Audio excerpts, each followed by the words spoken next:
Hey Mark, how you doing? I'm all right, thank you, Cam. How you doing?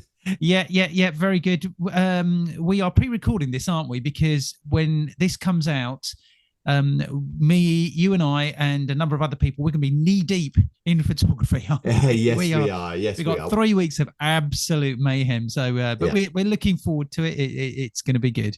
Yes, absolutely. I mean, today is Saturday, the 13th of July. So at this moment in time, we don't know if England beat Spain, and we don't know who won Wimbledon either. So, yeah, so it might be a little old in those big news ones. We do know we got a new Labour government, but as far as big events are concerned, we're a little bit behind than we would be when this comes out. But speaking of Wimbledon, did you know about a little fact about David Attenborough and the tennis balls?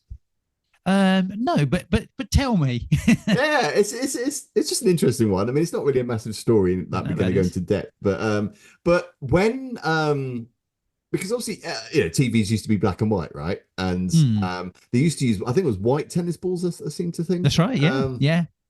But when obviously color came about, Hmm. and David Attenborough was he was sort of a big part of that sort of color revolution when it came to tellies, which is strange. You always Hmm. think of David Attenborough as being this sort of like the wildlife presenter, don't you? That's right. Yeah. In the mid 1960s, color television was still rolling out. Hmm. Um, and the traditional white tennis balls had been used for decades.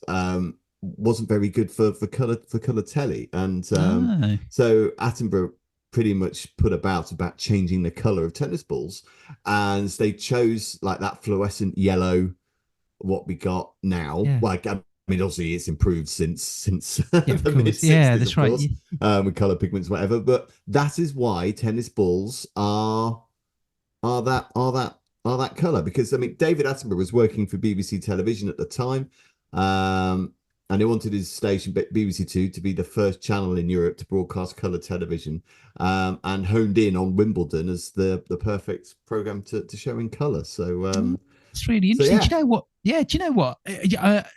That's funny that actually because I've always loved white tennis balls, and you don't often see them. I know it's a crazy thing to say. no, I mean, I don't play tennis now. I used to be. We used to play a fair bit actually years ago, oh yeah, um, and I always liked white tennis balls. I don't know why.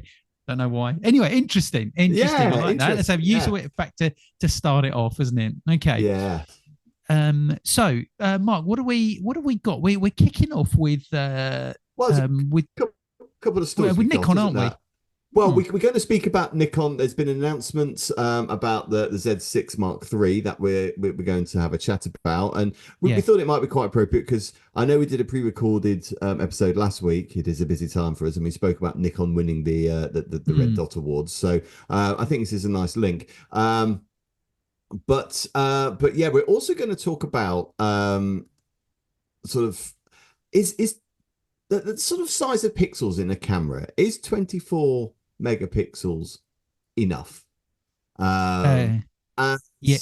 and it kind of links because I think the Z6 Mark III is going to be 24 megapixels. So it Hmm. kind of links with the two stories, but they are two separate stories. So that's what we're going to start with. So what do you think, Cam? I mean, I guess the cameras that we both have got. I mean, they're about. I don't think even 24 are they? Is the R6? I can't Do you know? remember Do now. you know that just goes to show, right? Yeah, Do you know? I've got no idea. It's got to be, hasn't it? I reckon. yeah. But that I I think that actually that there's our answer. I don't think it really does. no, It doesn't matter. 24 is more than enough, and I think a lot of people that yeah. are buying cameras these days are saying, wow, it's 32 megapixels, 48 or 60, wow, I'm getting this new camera. And do you know what? It for most photographers, and I'm talking about pros here, pro photographers, okay, 24 megapixels is more than enough. And also you have to remember the way I look at it is as technology moves on, a 24 megapixel camera of today will be better than a 24 megapixel camera from say 3 years ago. Absolutely, Okay, absolutely. because just technology's just changed, obviously, and then you can say that you got lenses and all that. Everything has an effect. Okay, Mm, if you've got a NAF lens, you're not going to make use of the 24 megapixels, are you? For mm. quality. So just looking up, the R6 is 20 megapixels. It's Okay, right. it's not even 24. Yeah, and you don't need any more than that, because I we, I guess most photographers, and I'm talking about professionals, don't actually have any work printed. Going back years ago, we used to be printing off 10 by 8 prints. There used to be large prints done for shows, exhibitions, Mm, trade shows, all of that. Well, now people are showing stuff on TV screens, aren't they? mm, Monitors. They're not printing. Let's be honest, very few people are printing. People are still printing for certain things, mm. but it's not as much now. And when you go to, let's take an airport is a good example. We've all been to an airport, and Yeah. we see these big billboards, don't we? And these big billboards are all backlit type of things, Mm, and either that or they're on screen. yeah. And you have to imagine the big billboards. I think when they're backlit, the image is printed on something. Let's call it like a cloth canvas. Okay, I don't know what it's Yeah. printed on, but let's say it's a stretchy cloth canvas. Now Mm, you've got to remember how far back you are when you're actually looking at it. If you went really yeah. close to it and literally held it so it's like, right close to your eye, then you might say, oh, well, the quality of that's not very good or something. But it's also, Mm, but there's so many different factors. But it all comes down to what is going to be the final use of the image. yeah. And I think that's absolutely right. I mean, with wedding photography, and also how you're taking it. I mean, one of the reasons the R6 is so good for wedding photography, which we both do, is that it has a low noise factor, doesn't it? Mm, The noise, but that is sort of related to the fact that it's not particularly high on the pixel count. mm, Um, so I mean, I don't really know the technical ins and outs. It's not really my area. But I do know that, for what we do, these pictures are either going to go on the internet at the end by the bride and groom, or that they're going to be printed in an album. I mean, sometimes they'll print out on the wall, but it's rare these days. People don't tend to it is. print I'm going to be print. honest. We're doing so few albums now. Everyone's just Yeah, happy having the digital files. Yeah, they might go and do their own albums, but most couples that are printing their own albums aren't going to necessarily be color correcting those images properly. yeah. It really you could go and shoot on a little compact camera, and the quality would be just as good. Just going to put it out there. Mm, I reckon honestly, you could go and shoot a wedding on a point and shoot, and if you gave prints to a bride and groom, they would probably say they probably wouldn't even think twice about the quality. I'm not talking about things like depth of field and those type of things. yeah. I'm just being honest. I think that's what it is. People, people don't look at them in that way, in the way that we used to going back years ago. Absolutely. I mean, I guess I do a lot of family photography, and that is more about printing things on the wall. Mm. So, and I don't actually use my R6 when I'm in the studio. I go back to my Yeah, you digital do. Yeah, that's SLR. right. Yeah. Um, so two reasons really. First of all, you don't really need a mirrorless camera in a studio. Yeah, I mean, obviously the exposure that you see in the viewfinder, it doesn't matter because you have to Mm. disable that in the studio because it doesn't work because That's right. obviously Yeah. using flash. Also the pixelation, the Mark III is a little higher. Yeah. It's 23.4 opposed to Yeah. 20. And but that is more than adequate. I'm printing out sometimes I'm printing out images that are 3020. That's kind of like the highest I go for my clients. And it's fine. It's absolutely Yeah. fine. There's no Yeah. problem with it whatsoever. So I in when I was choosing between the R6 and the R5, pixelation really wasn't an issue for me. That the R6 was so much lower than the R5. Yeah. So with that in mind, Cam, why is it, do you think, that camera manufacturers are so sort of wrapped up in creating these massive sensors? Um, Well, the thing is there is, the quality, yes, the quality is going to be better if you use a 60 megapixel camera. It is going to be better than 24 megapixel camera. But the thing is it's that where that image is actually being finally used. Like you've got medium mm, format cameras, and the quality yeah, of a medium format camera is going to be better than your mm. standard mirrorless cameras because the lenses are bigger, they're better quality. They have Sensors are got bigger. higher megapixels. Okay, but it depends on the final output. Okay, Mm, if you're just going to view it on a small monitor, there's no point. mm, And if you're going to, as we said, if you're going to actually print it, there is no point. But your question is, why are manufacturers doing this? It's because, yes, there is a need for it, for those, and they want to be improving. They don't want to leave it static. They want to be one of the first, that they want to be doing just getting better. I mean, it's a headline. They want to improve. They want to improve what they're doing. That's what I'm trying to say. And they want to be the first ones. It's headline. They want to be the first ones that are getting out there with this sort of stuff. And they're saying we're the ones pushing the boundaries. But in most cases, photographers don't need to do that. They simply don't. But manufacturers, it's another sell. It's them moving forward. So just to sort of go through, I mean, the R5 is 45 megapixels. Yeah. So 45 million pixels, opposed to the R6, that's 20. Yeah. Now, have we ever gone into a shoot, even with my 5D Mark III, right?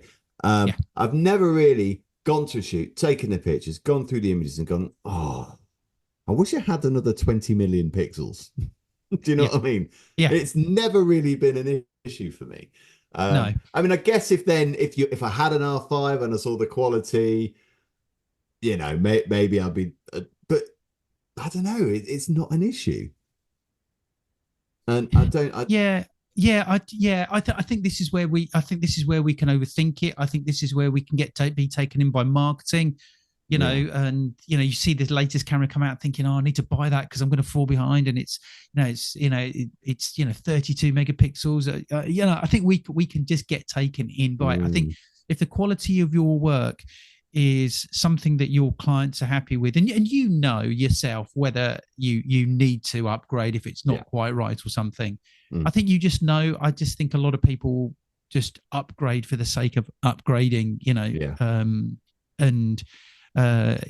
honestly, if you put a 12.7 megapixel camera and shot an image with that and compared it with a 24 megapixel camera, say on my laptop or even a large monitor, I defy anyone to tell me which, the difference. Well, you can't, because the screen is a certain resolution. Well, there you go. If you've got two screens that are exact resolution, I know you can get 4K now, can't you? So let's say 4K. But a 45 megapixel camera is massively more than 4K. It used to be 1080, didn't it? 1080 by whatever. But now, even 20 million pixels, you still have to reduce your picture file size if you were going to view it on a 4K. Well, you don't have to, but you don't need that big size in order to use the screen. You can reduce it. I always tend to do it 1080. If I'm doing anything on the web, I just put it down to 1080. Yeah, of course. Yeah, that's right. Yeah. I get frustrated when people say, oh, say you're shooting video, oh, is that 4K? And you say, no, it's not, and they think it's surprised, but you most cases with video, you can't tell the difference because of what you're actually watching it on. And my answer to it is, let's just say you've got a 20 megapixel camera and you think, oh, I need to get the latest one. It's 48 megapixels. Don't upgrade. Don't change your lens. Do that. Spend the money on buying a new lens, a real high quality lens, and you'll notice the difference in your images just with that. Yeah. And look, there are advantages of having higher megapixels. Yes, you can do bigger crops. Yeah. You can. Yes, it does have that. You can downsize it. There's a bit more sharpness. There's all of those type of things, but it's a cropping. But at the end of the day, I always say that if you're heavily cropping your photos, why don't you, in most cases, photographers can just go in closer and shoot closer. This is it. I'm just trying to think what type of photography really requires a high pixel rate. I'm guessing artists, so fine art photographers, if they want to print, some big murals, then they will need it. But you think sports photographers, so they can crop in, but they tend to do that with lenses anyway. Yeah, you think it's got product photography like jewelry or something, with such fine detail. You can imagine shooting something like that. I do believe that a real high megapixel camera on something like jewelry, but remember, you've then got to have the lens to match. But again, those product shots of jewelry, what format do they end up in? well, there you go. You see, I mean, where are most people seeing it? Yeah, That's the thing. online, I guess, I mean, these days. yeah. The thing is, you do see these big ads for Rolex, don't you? Yeah. Huge ads and all that. Yeah, and the thing is, a lot of those are rendered anyway. They're not actually true photography. So Well, yeah, yeah. I right. And mean, let's not even go down the that's AI not. route because No, no, no. we say it every week. We're talking We too much do. about AI, We right? do. We do. So is that is upgrade on your lens before you think of upgrading your body, unless your body is years old. I mean, if you've just gone out and bought if you've gone out and got a Canon, say R6, you don't need to now think, oh, I need to go and buy the R2, if it's an upgrade, or the Mark II rather, R6 Mark II. You don't need to, No, you don't need to. But for me, I mean, because I did have a go with the Mark II, there were other features I thought actually that's really handy. So yeah, the eye focus is available in all the different other focus modes, which is not on the Mark One. That's the yeah, reason why I would upgrade to it, not yeah, because it's slightly more on the pixel rating, but not really. So that's why I would upgrade to that. It's more yeah, other features in the camera, which I think is more important for photographers yeah, these days rather than just yeah, pixel rating. I don't know. People just bang on about it so much. Like again with the R5, I mean it's 8K. You were yeah, talking about 4K screens. Now again, if you want to crop into it, that's where it will be most useful. But yeah. no one has an 8K screen. So, No, exactly. unless you're Yeah, doing a lot of cropping, and you don't have a lens or you can't sort of zoom in with your feet, yeah, you, you don't need 8K. Who yeah, shoots at 8K?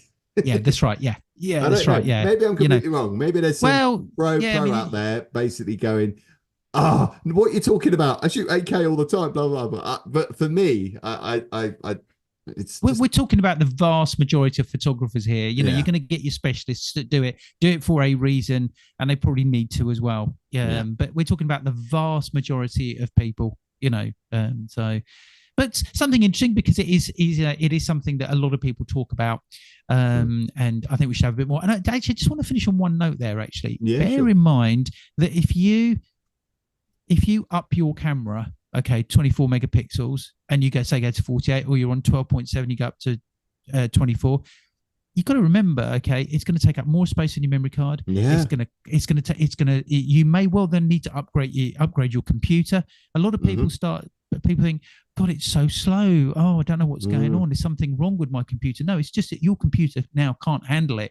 So remember that when you buy a new camera, it also could very well mean that you need to buy a new computer as well, and you need to change and suddenly you're ending up, spending thousands more than just the camera. So always bear that in mind: is, have I got the support to go with the camera, the hardware support to go with the camera? I think people should bear that in mind as well.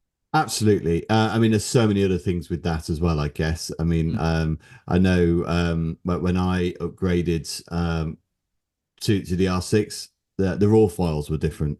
They were the Mark III does CR2 files, and the R6 is CR3 files. So Yeah. I had to then upgrade everything else so it could read CR3 files. Yeah. So, which I think most of them do now. Lightroom does do it, but yeah. Anyway, with that in mind, good stuff. so basically the message is you don't have to buy a 45 megapixel camera, guys. If you're a wedding photographer or whatever, you don't have to. Go look at the other features as well. I think that's probably our advice. So with that, let's go for a drink. Right, Mark. So, Nikon. Yes. So we it is all kind of nicely linked, because also we spoke about Nikon last week, winning these awards. They've really sort of, as we mentioned last week, they've really sort of upped their game. I feel Nikon. I think they've because again, like we said last week, I think a few years ago we were like, what are Nikon doing? We felt they were quite lagging behind, but not anymore. Not anymore. I've seen the Z9, one of our. We'll give him a shout out, Malcolm Bryce. He's got the Z9. I Nice handled that looking last camera. week. Yeah. Nice looking camera. And they're there, they're back, which is good. Good. I like, because Nikon are an awesome company, and I'm glad they're back. But yes, there was an announcement, wasn't there, for a camera that's coming out, and I'm guessing it's really coming out to rival the R6. So Nikon have named it the Z6. Would love to have been on a fly on the wall when they came up with that name. Although this is the Mark III, so I'm guessing the Z6 is probably out of a bit longer than the R6. But anyway, Cam, what's this all about? What's going on? Well, I've Nikon user for a long time. I still have Nikon as a backup. That's just the D750. And actually, on that note, before I move on to this new Z6 Mark III, the D750 is still a great camera. Yeah. Okay. And I know a lot of people use it. I just keep it there as a backup, and it was something that it was a camera that every sort of, I think it just set the boundaries, new boundaries. And the D3 was a great camera as well, and I think Nikon have obviously now moved with that, the mirrorless range of things, shall we say?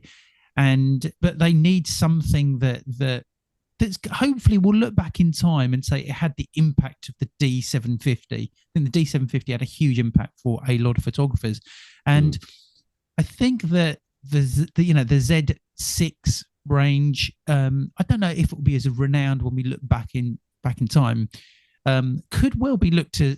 It was a great range of cameras, whether it was a Mark One, the Mark Two, or what now is the Mark III that's just been released. Obviously because they moved to the Z7 as well, and obviously the Z9, the flagship model. But the Z6 is a serious camera for pros, amateurs, whoever. And now that they've got the third Z6 Mark III, it's the company's third generation full frame mirrorless camera, and it's got 24 megapixel sensor. Yeah, so it's what we were saying before. You don't need much more than that, really. Exactly, that's right. Yeah, and obviously with that, it's got video capabilities as well, and the video capability is fantastic on it. Now we're talking about a photographer we know, Malcolm, is using the Z9, which I was sort of playing about with last week. Feels lovely in the hands. It's great. I think the Z6 obviously doesn't have the grip at the bottom. The Z9 has a built-in grip. Yeah. Z6 doesn't. And I think a lot of people, it suits a lot of people, and you can add a grip onto something like the Z6. So the new Z3 comes in at about sort of here in the UK, about 2,600, 2,700, depending on where you're buying it from. Okay. Let's say the same. Same sort of price range as the R6 Mark II, isn't it? Yeah, that's right. Yeah. Now we're not ones for going into precise detail about things, Mark. We've said this before, that when we review a camera or talk about a camera, we talk about it is in actual use. We don't go into the fine detail of the fine megapixels and the static sensors and all of that. Because I think there's a lot of other sites. There's a lot of other sites that do that. Yeah, there's a lot of information online. I just always want to know that, is this a good camera? Is it an upgrade from previous cameras? Is it an upgrade that's worth buying? Or if you've not gone into the mirrorless range of cameras and you're thinking of buying this, is it worth buying? Does it feel good to handle? Does it work well? They're the things I want to know, because if you're spending that much money on a camera, that all the little bits like the megapixels and all those bits are going to be, they should be damn good quality. If you're going to spend that much money, you should, and you wanted to buy it for video, you should expect it to shoot damn good video. But it supports 4K, doesn't it? And it's up to 120 frames per second. And at 1080 it's 24 frames per second. So there's a little bit of tech there, but that's solid, isn't it? That's a good. That's right, solid performance. Now, most people are going to think, Z6 Mark III, I've got the Mark I, I've got the Mark II, is it worth buying? Or thinking, well, I was thinking of buying a Nikon mirrorless and, they've just brought out the Z6 Mark III. Let's see, should I think about buying it? So this is where I'm going to sort of take this sort of conversation. Okay. If you're a Mark I or a Mark II user and you're thinking of upgrading, I think upgrading to the Mark III, I think the only reason why you should upgrade is if your current camera has had a hell of a lot of use. Okay. Whether you're having problems with it or whatever, or it's got it looks well used. And the reason why I say that is because there's probably a lot of value in that camera.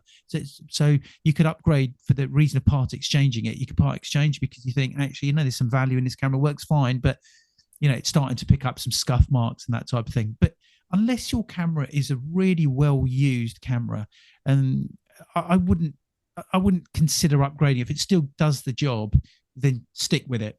Okay. And because the upgrade has it does have improvements. It shoots faster, more frames per second. The video quality is probably just that little bit better.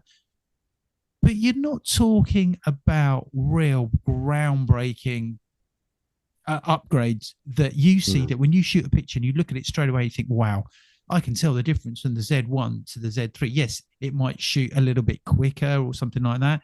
But in most cases, it's not enough of an upgrade to sort of say, right, if you were just thinking about it. Now, I mean, I might just a little pushback on that. Because I'm very much of that ilk. Don't buy a camera, don't upgrade unless you feel you really have to. I think I probably do that more than you do. I think, Cam, if we're being honest. But it is always worth having a feel of it, because, like I was saying in our earlier segment, it's not all about pixels. It's also about the focusing modes and all those kind of things. I wish my R6 did the same things as the Mark II. I do kind of think, oh, I wish I'd waited, maybe a little bit. But then, you can't be constantly waiting. But there are other features possibly on here that the Mark One especially may not have, because there'll be a big difference, I reckon, between the Mark One and the Mark III. Maybe it's not so much the Mark II. But generally you are right in what you're saying, but it's always worth just checking it out just to be sure. Check it out. I think yourself if you want to upgrade. I'm always it's sort of, you can save yourself some costs. It's something I've mentioned previously. It might just be that you think, do you know what, I might actually invest the money in a new lens, buy something that's a really good high-end quality lens, and suddenly you think, wow, my image is so that the lens has just changed everything. Maybe you just didn't need to change your camera body. Maybe you just need an upgrade on your lens. So I think everyone should really sort of consider it, and certainly don't buy it because you feel you're buying it because you want to just have the latest or something. Some people like think, I've got the Z9, and but when you don't even need the Z9, there is a pride thing that comes to it, isn't there? And I understand that, because I've been guilty of that. I've been guilty of that. I've done it, But going back to the Z6, what's the news on it? I mean, what's going to be so good about this camera? Well, I think the thing is, it's minor detail. It's minor detail, and this is stuff that we don't go into so much. I mean, what I'm looking at I'm looking at the sort of the specs of it, and it goes into the different image SARs of the file format quality, raw JPEG, all of that. It does a picture control system. It goes into detail about the continuous speed up to 120 frames a second, ISO sensitivity. What it goes up to. It talks about active D-lighting. Now, then it starts to list things like the camera onboard VR5 axis image sensor shift, white balance. It's got 3 types of white balance. It's got other options. Then it gives you all the video frame size and the pixels and everything. Now, if you compared the Mark II specs compared to this new Mark III, yes, there will be an upgrade. Those things will have been upgraded. But in most cases, we're not going to notice the difference. So now you would say, well, why have Nikon even released this? One of those things that they have to get manufacturers like Nikon and Canon it's got to be current, hasn't it? I mean, I guess a lot of the people who might be going into this camera, would you say, because I'm not as familiar with the Nikon ranges as you are, Cam, but let's say you're still shooting on your D750, right? Would this be if you decide, right, I'm going to go mirrorless, would this be the camera that you would go for opposed to the Z9? Do you know what? That's a really good question, because I think a lot of people are in that situation, whether they've got the D810 or the DSLRs. Yes, and I think you will notice a difference. But I think you'll notice a difference. I have a suspicion that's the market they're going for. Then, do you know what I mean? You're right there. That's a very, very, very good point. And I think that I think yes, you will tell the difference. Okay, and I always bring it back, and I keep on saying it again. Lens matters. Okay, Yes, right. yeah. You know, Well, yeah. I so mean, I'd imagine a lot of pros will have. I mean, if you're shooting on a D810 or whatever it is, your range of lenses will be reasonably good. I mean, my lenses were good when I was using the DSLRs, so lenses weren't an issue. But it was, you know, okay. So I went to the R6. That is probably the mirrorless equivalent to the 5D Mark III. that's right. Yeah. So I'm guessing that's what this camera is as well. Yeah. But I think, and I went through it, and I think all photographers go through it. If you're going to upgrade from a DSLR to a mirrorless, now it's not necessarily the Z6 III, but could be any mirrorless. But let's talk about a high quality mirrorless like this Nikon Z6 III. You will notice a difference in quality. But the thing is once you move, you start to notice all the other benefits. You know, being able to make your adjustments by looking in the viewfinder is just incredible. Everything just feels quicker. Everything just feels sharper. Everything just works better. It, you know, and it should do, because you're spending a lot more. There's more newer technology and everything. It, you know, is used in that mirrorless range. So yes, you will notice a huge difference. I think for those photographers, the jump up is huge. Anyone just going into photography, it's going to be fantastic. Those people just upgrading from the Mark I or the Mark II, there's going to be differences, but I wouldn't say they're groundbreaking. Yeah, not enough to spend. It's well, you say it's about 2,800, isn't it? So it's exactly, probably not worth that money just for the upgrades that you're getting from being a Mark II. Or you've got a Z6, a Mark I or a Mark II, and you might think, okay, well, it has had a lot of use. But I'm going to keep it. I'll use that as my backup, and I'll buy as a Mark III as my primary camera. There's all sorts of reasons why you would buy it, but that's how it was a sort of review of the Z6 Mark III, wasn't it? But I think if like we were just saying before, if you are still a DSLR user and you are using the equivalent DSLR from Nikon, then this looks like and you're looking to upgrade, then this camera is probably the one.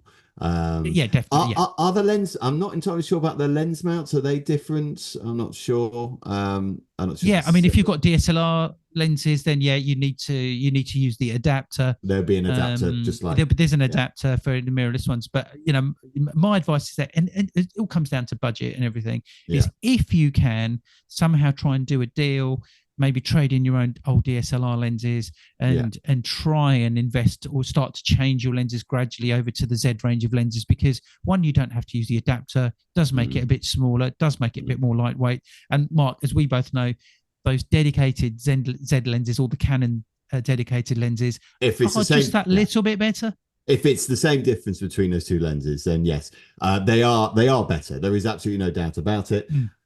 However, I do, just by what we were saying between maybe the difference between the Mark I and the Mark III here, is it necessarily an absolute game changer to spend another £2,000 just to upgrade the lens you already have, which would work just nicely? No, it is. No, there are definitely some benefits to it. The 70 to 200 is almost half the size in the Canon one, from the RF to the EF. But is it the end of the world that I haven't got one? No. Exactly. Good stuff. Cool. Right then. So that's it for this episode. I hope you all enjoyed it. We'll say cheerio. We do need to have a quick shout out for our patrons, though. We do. So here we go. It's Amara Zainab, Frank Case, Carl Sherville, Nick Payne, Rob Percy, and Craig Chuck.